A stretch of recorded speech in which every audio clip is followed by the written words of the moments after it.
Всем привет, дорогие друзья! Добро пожаловать на канал. Сегодня хочу вам показать рецепт греческой мусаки. В Греции еще называют мусака. Это что-то типа лазаньи, только без теста. Эти два разных блюда, они чем-то похожи. Потому что и там есть соус с фаршем, и также есть сливочная заливка, то есть бешамель. Я буду как раз готовить с ней. И что это вообще мусака? Из чего она состоит, какие базовые ингредиенты? Это томаты, баклажаны и мясо. Фарш чаще всего используется с баранины, либо микс говядина-баранина. В моем случае будет микс свинина-говядина. Начинаем мы с подготовки всех ингредиентов. Перечень и пропорции будут в описании. Я сейчас посмотрю, сколько всего мне понадобится на большой противень. И дальше уже распишу для вас, чтобы вы могли это все просчитать на свою семью, либо там порционно распределить. Я буду использовать 2 килограмма фарша, и сейчас мне надо сделать мясной соус. То есть я нарежу лук, нарезаю его кубиками.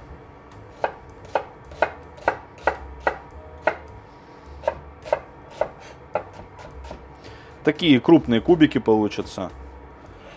И нарежу затем морковку, стебель сельдерея, и это все буду обжаривать. Будет у нас такой болоньезе. Вообще вот в моей мусаке будет большое количество овощей. Мне так нравится больше, оно получается такое прям овощное, вкусное, много разных вкусов соединены воедино. И вы смотрите, как вы больше любите, по вашему предпочтению. Допустим, если вы не хотите добавлять, например, картофель, как у меня будет кабачок, можете не добавлять, можете добавить, например, сладкий перец, почему бы и нет. Это не классическая мусака, это моя вариация, скажем так. Так как получается, по моему мнению, вкусно и прям насыщенно. Посмотрите по возможности, то есть по количеству ингредиентов доступных. Тут, в принципе, и по фаршу вы можете смотреть тоже, отталкиваясь от того, что у вас есть на данный момент. Можете просто говяжий использовать, можете просто свиной использовать, либо вот микс, как в моем случае. Так, лук нарезаем, закидываем в кастрюльку обжариваться. Наливаю масло в кастрюльку, ставлю ее разогреваться и буду закидывать туда лук.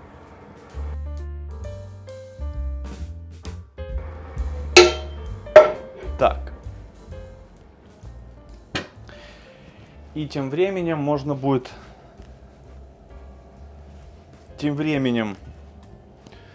нарезаю морковь. Я буду нарезать тоже кубиками.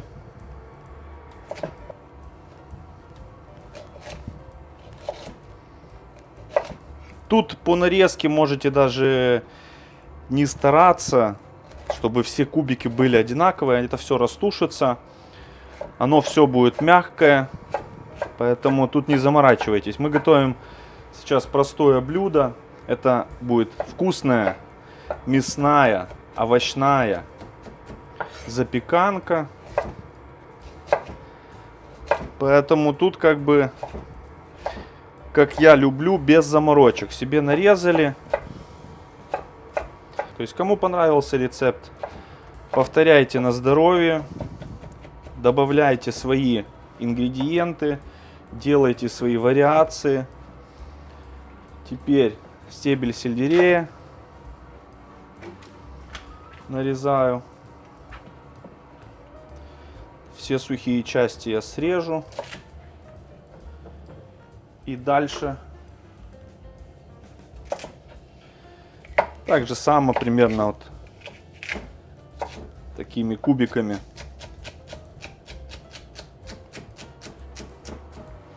Но поверьте, будет просто бомбически вкусно. Вот попробуйте сделать так, как я сделаю, и напишите в комментариях, вкусно это было или стоит что-то изменить в рецептуре. Так, кастрюлька разогрелась, масло туда и обжариваем лучок.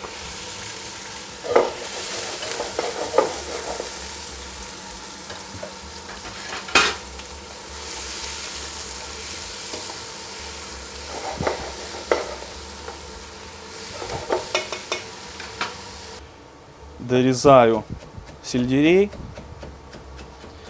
Морковку можно уже тоже закинуть.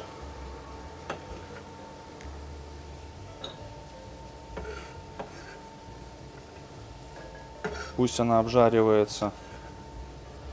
А затем уже добавлю сельдерей.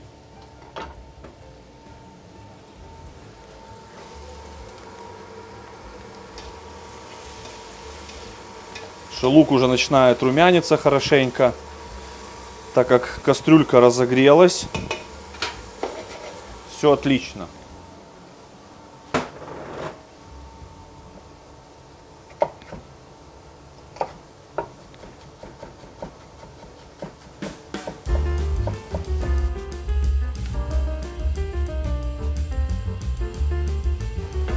Все, класс.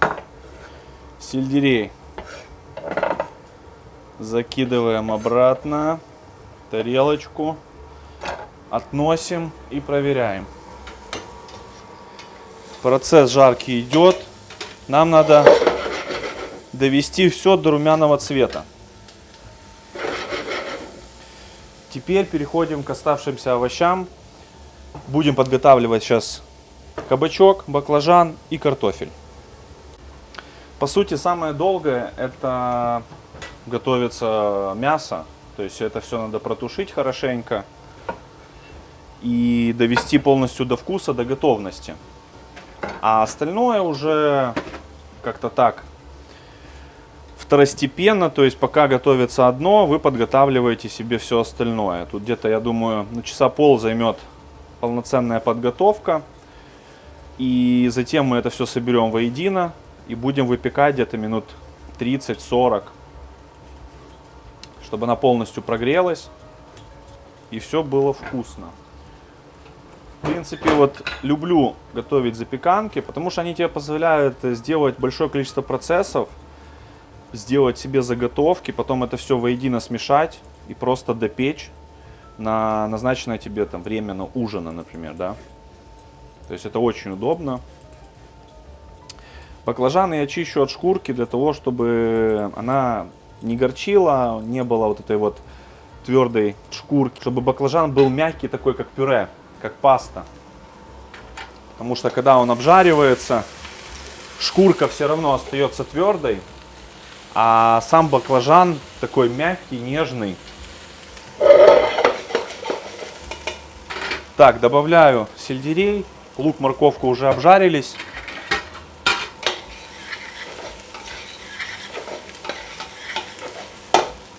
Отлично. Дальше подготавливаю баклажан. Я взял 3 крупных, надеюсь, мне хватит. Я буду ими покрывать нашу запеканку. И поэтому их должно хватить полностью на весь противень. То есть, видите, да, огромный. Баклажан подготовил. Кабачок тоже обрезаю. Все плодоножки, жопки, все срезаем. Это нам не надо, это все лишнее. Разогреваем духовку сейчас на 180 градусов. И самое интересное, что баклажаны, кабачки я жарить не буду. Я их буду запекать. Нам надо их довести до готовности почти. Такой до полуготовности, получить такой румяный цвет, дать колер. Что мы делаем? Смотрите, не забываем помешивать зажарку нашу. Нарезаю баклажаны примерно вот так вот, то есть по сантиметру больше, по 1,5 сантиметра. Вот. Где-то толще получилось, где-то меньше. Не заморачивайтесь. Оно все прожарится, во-первых, а во-вторых, оно все пропечется. Так что тут не проблема. Все нарезали, откладываем в сторону. Теперь кабачки. Их так же само нарезаем на такие же пластинки. Можно тоньше чуть-чуть, так как они плотнее.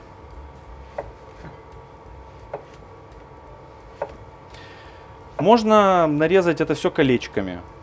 Вообще без проблем. Но я не хочу возиться с маленькими колечками, с маленьким размером, потому что это занимает время. Когда ты большой пласт нарезал, вот такой вот огромный слайс, то есть это все практичнее, проще, быстрее. Ты себе выложил, ты знаешь по размеру противня, допустим, сколько тебе надо этих пластов.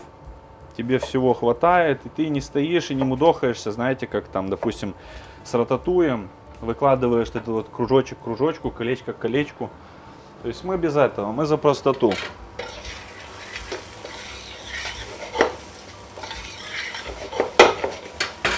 Так. Мы за простоту, поэтому все нарезаем пластинками. Можете кубиками нарезать. Вот, например, картофель я буду нарезать кубиками. Потому что он сам по себе как бы мелкий. И тоже, потому что я не хочу выкладывать колечками на дно. Она у меня будет, картошка у меня будет за основу идти. То есть я его буду выкладывать на дно противня. И мне будет проще просто взять эти кубики и высыпать и разровнять, чем выкладывать тоже каждый кружочек. Так, все, подготовили кабачки, баклажаны. Засыпаем сейчас в миску. Один ушел. И будем выкладывать на противень и в духовку ставить. Так, смотрим, что получилось. Вот такой вот румяный цвет. Зажаренки-пригаренки. Отлично, высыпаю сюда сейчас фарш и дальше обжариваю до готовности, перемешиваю его, чтобы он не собирался в комок. Фарша у меня тут 2 кило, как я уже говорил. Перемешали, оставляем, пусть обжаривается. И дальше занимаемся процессом. Так, достаем противня. И пергаментную бумагу я хочу поставить, чтобы оно не пригорало. И на пергамент просто вот так вот берем и выкладываем баклажаны. Можно слегка внахлёст. Так, отлично. Масло. Возьму масло, чтобы было меньше. Спрей. Вот так вот. Класс. Все, так его количество будет меньше. И отправляю в духовку. —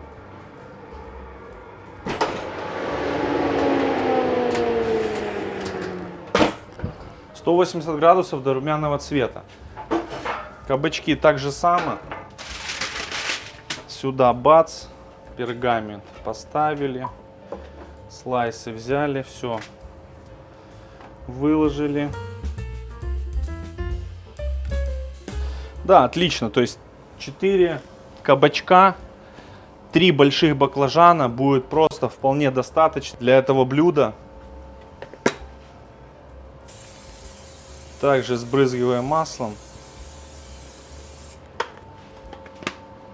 и в духовку.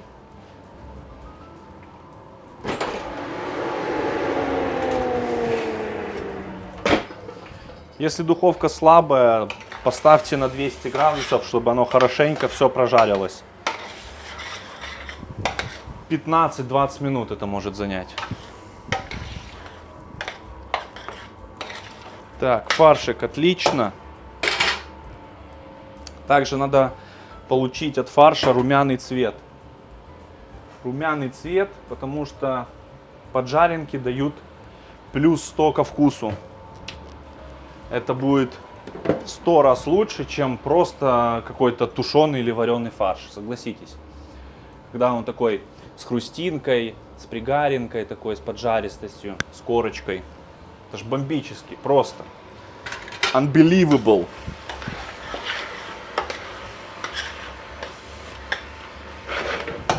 Фарш жирный, сочный, то есть там свининка, говядина сочная, обалденно будет. Иду за томатами в собственном соку.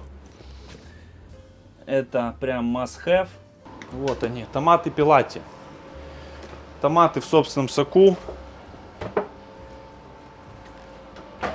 Обалденная вещь.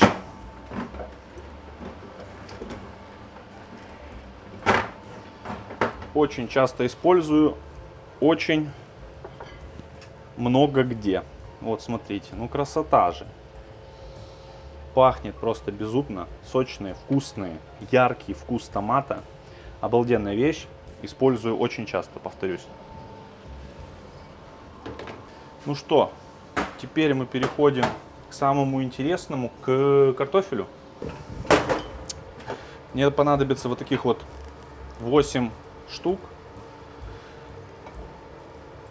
И я их нарезаю кубиком. То есть сначала на пластины.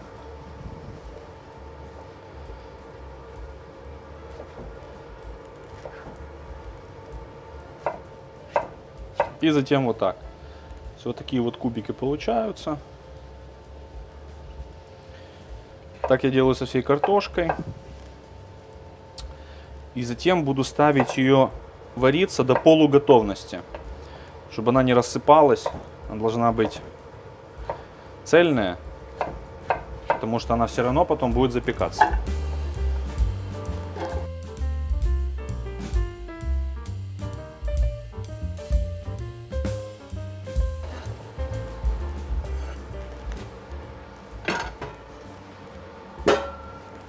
Все, нарезали, заливаем водой, ставим вариться.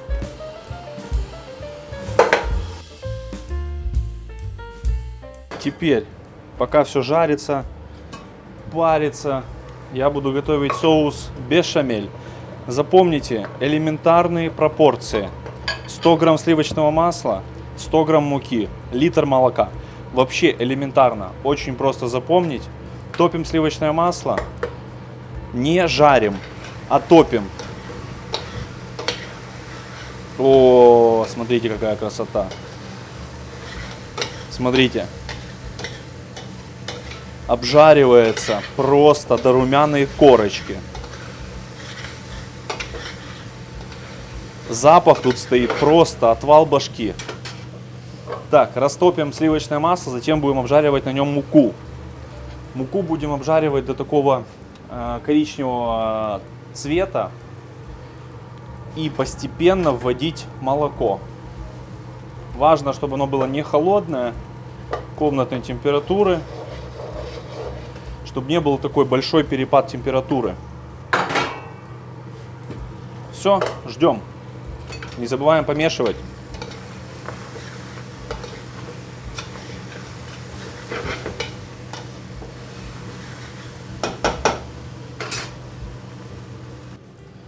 Так, тем временем тут уже все подошло. Достаем. Смотрите, какой цвет. Просто замечательно. Они мягенькие, ароматные. Смотрите, какая красота. Так, и кабачки тоже достаю.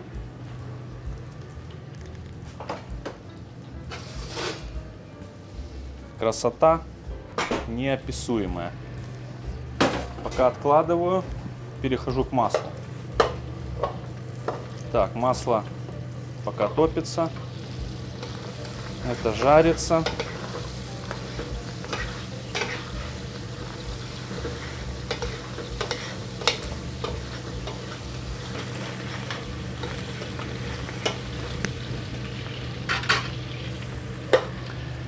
Фарш уже обжарился достаточно, теперь буду добавлять томаты. Томаты я не буду перебивать в пасту, закидываю так кусками. Я их буду размешивать и разламывать ложкой. Я хочу, чтобы получились такие неравномерные кусочки. И все, и вот так вот их разминаем.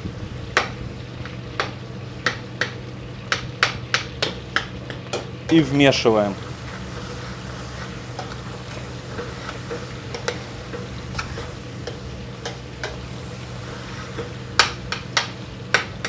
Также нужно довести до консистенции добавив сюда бульон, например, там говяжий, да. Но у меня нет бульона, я буду доводить это все водой. Так, отлично. Добавлю сюда где-то литр воды еще. И оставлю тушиться. Как раз масло уже растопилось. Засыпаем муку, берем венчик и обжариваем муку на сливочном масле. Обязательно помешиваем.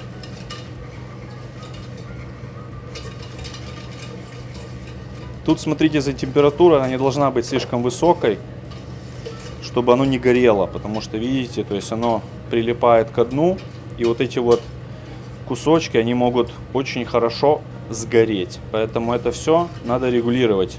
Должна быть низкая, либо средняя температура.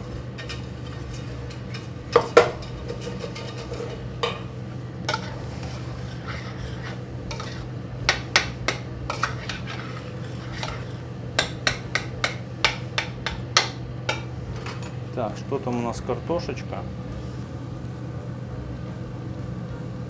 Картошку сливаю.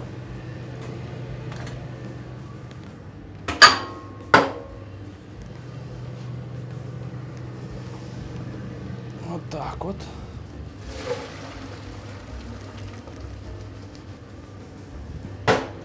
Пока пусть постоит.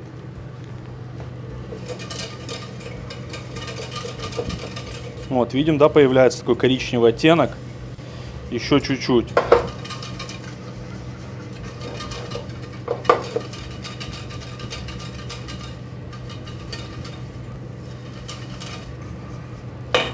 Так, сюда водички.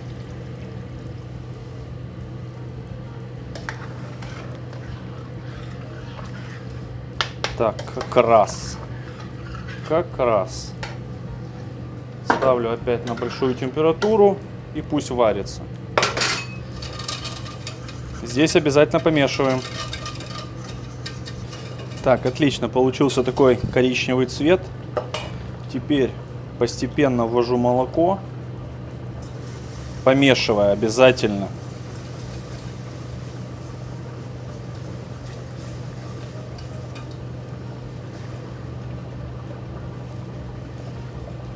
Примерно в 3 этапа. Для того, чтобы не было комочков и оно все равномерно вошло. И все ингредиенты растворились и вмешались. Получилась однородная составляющая.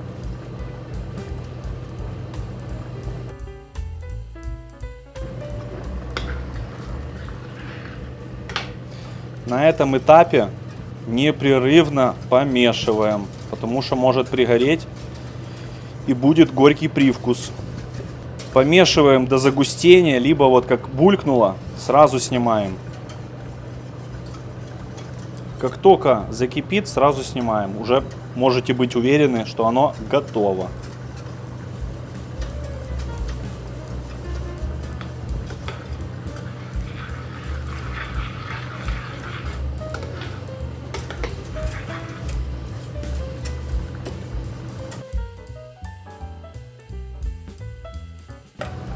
Обязательно по краям проходимся и венчиком это все делаем, тогда не будет комков.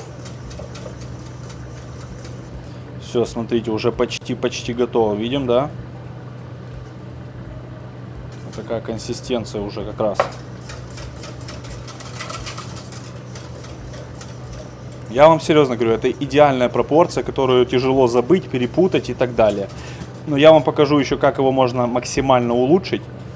Так что с вас подписка на канал, лайк и смотрим дальше. Все. Уже начинают подниматься пузырьки. И консистенция как раз та, что мне надо. Сейчас я вам покажу более наглядно. Вот смотрите. Берем ложку, оп, и он держится, видите? Вот такая консистенция нужна. Пока откладываем в сторону. Это передвигаем на средний огонь. на среднюю температуру. Сейчас буду заправлять. Перед этим головку чеснока вот так вот бах, бах.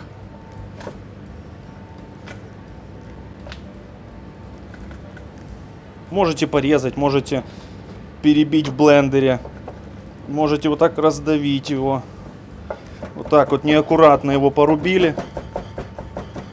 Бац, бац, бац. И закидываем.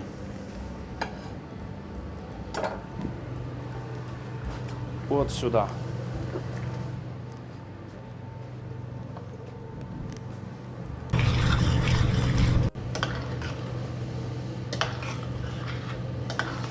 Так, перемешали. Соль, перец.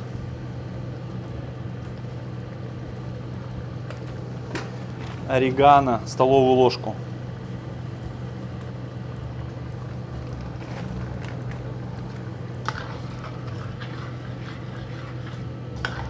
Найс.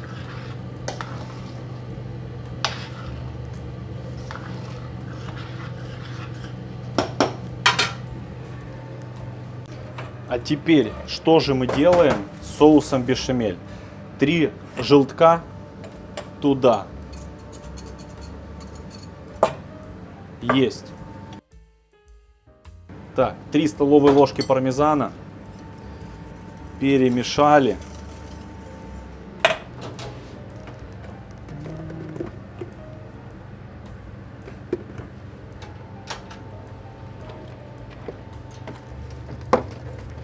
И щепотку мускатного ореха.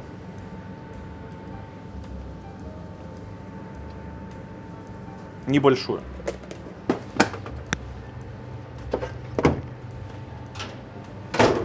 Также перец.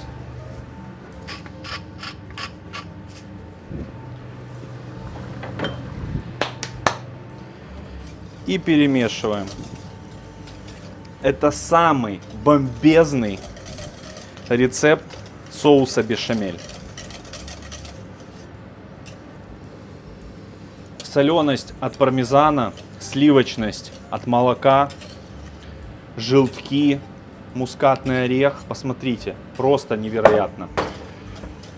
Так, в принципе, все готово для того, чтобы это все соединить.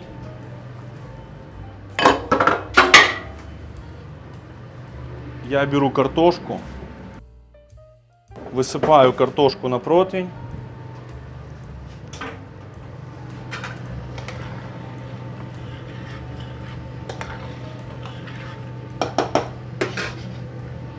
Снимаю мясо, наш соус мясной. И можно это все теперь собирать. Ложечка нужна. Разравниваю картошку. Так, вам видно все? Вот так.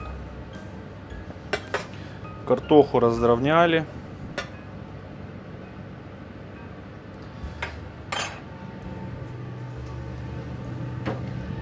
Добавляем соль, перец, так как картошка у нас не соленая. Тут вот с этим с заправкой очень важно. Тут еще и у меня натертая моцарелла. Заправка очень важна здесь, потому что каждый слой, кроме мяса и соуса бешамель, должны быть просолены, потому что соль мы туда не добавляли.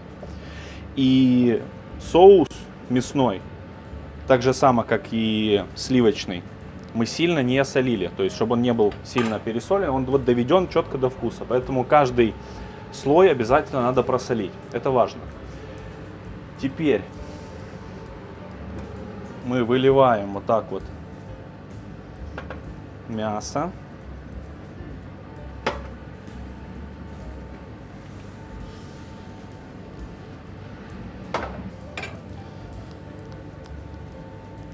Разравниваем его, чтобы все было четенько и равномерно.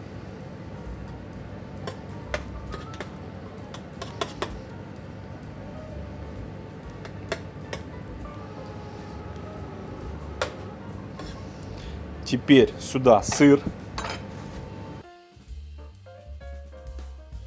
Сыра у меня тут всего полкило. Поэтому 250 грамм я сейчас насыпаю на мясную основу. А затем, после того, как все приготовится, я засыплю это все наверх. Теперь выкладываю через один кабачок, баклажан, баклажан, кабачок.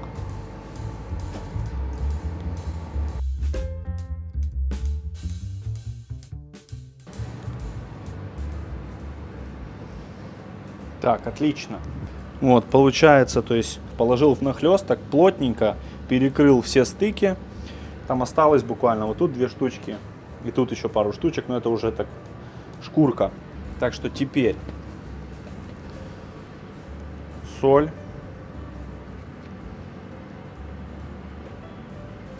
Чуть-чуть. Вот, главное просто вот посолить щепоткой. Не перебарщивайте. И наивкуснейший соус бешамель идет наверх. Просто безумно. Посмотрите, какой он густой, тягучий такой, сырный, сливочный.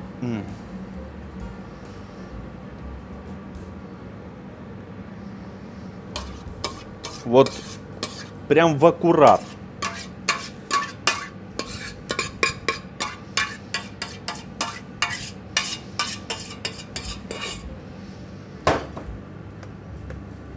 Вот такое взять, приготовить на день рождения или на какой-то праздник.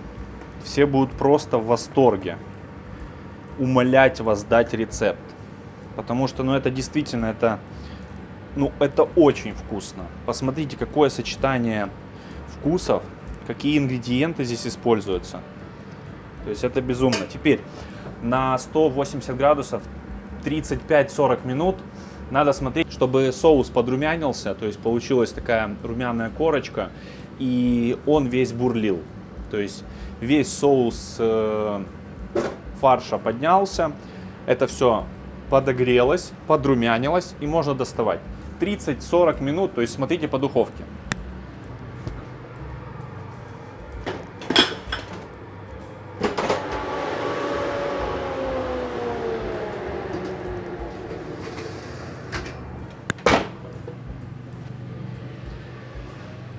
Самый главный момент то, что вы ее можете приготовить, допустим, за час до прихода гостей, и она пусть постоит после того, как она выпечется, 15-20 минут. Так ее будет проще резать, она будет цельная, и будут видно все слои, она не будет рассыпаться, растекаться, то есть она такая загустеет, немного затвердеет, подостынет, и вот через 15 минут после того, как она приготовится, welcome, можете подавать к столу.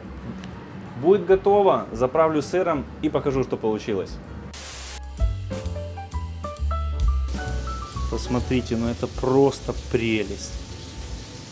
Идеально подрумянилось, все пропеклось. Сейчас засыпаю сыром, а затем нарежу и покажу, как получилось. Вот, смотрите, сыр подтаял. Теперь его можно будет нарезать. И покажу, сколько порций тут получится.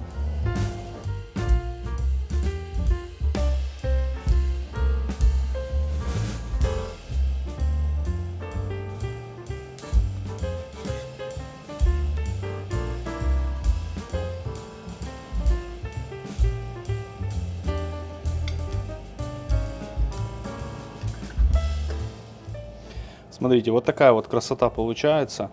Сыр тянется, слои видно. Пахнет просто безумно. Вот это реально отвал башки. Подаем с йогуртом, либо сметаной. Вот таким вот образом.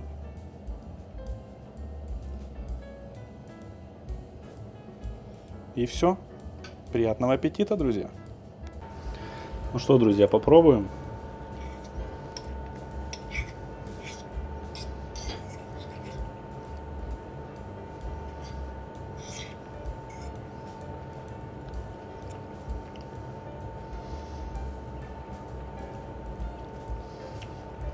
просто обалденно. Она тает во рту. Вот представьте себе, она тает во рту. Сыр тянется, посмотрите.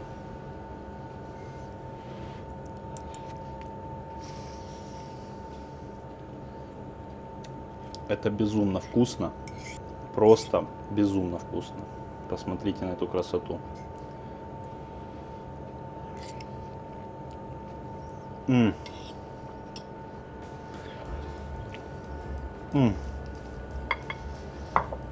Друзья, я побежал кушать. Огромное вам спасибо за просмотр. Обязательно попробуйте этот рецепт. Готовьте со вкусом. И до встречи в новом ролике.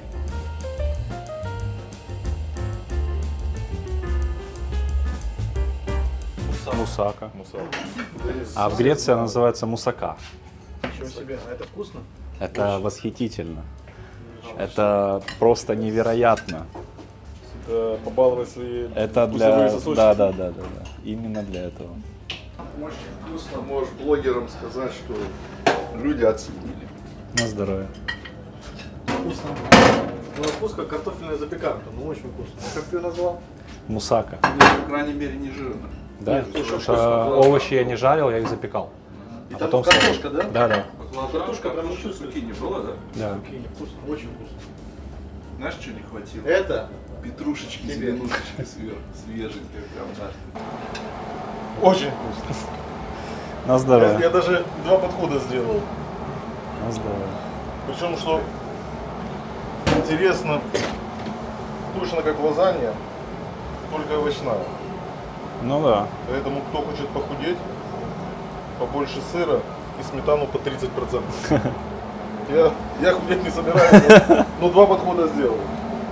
Ну все. Очень вкусно. Главное, что теста этого нет. У меня вот в лазанье разнообразные вот эти вот тесто. Ну да, оно тут овощная прям. И Да. баклажаны, получается, с кабачками заменяют тесто. Ее еще называют овощной лазаньей как раз. Скажут, что это за еда, где греча, Где гречка, где макароны? где макароны с гречей. Жареное мясо. Конусик, спасибо тебе большое. Всё, на здоровье. здоровья.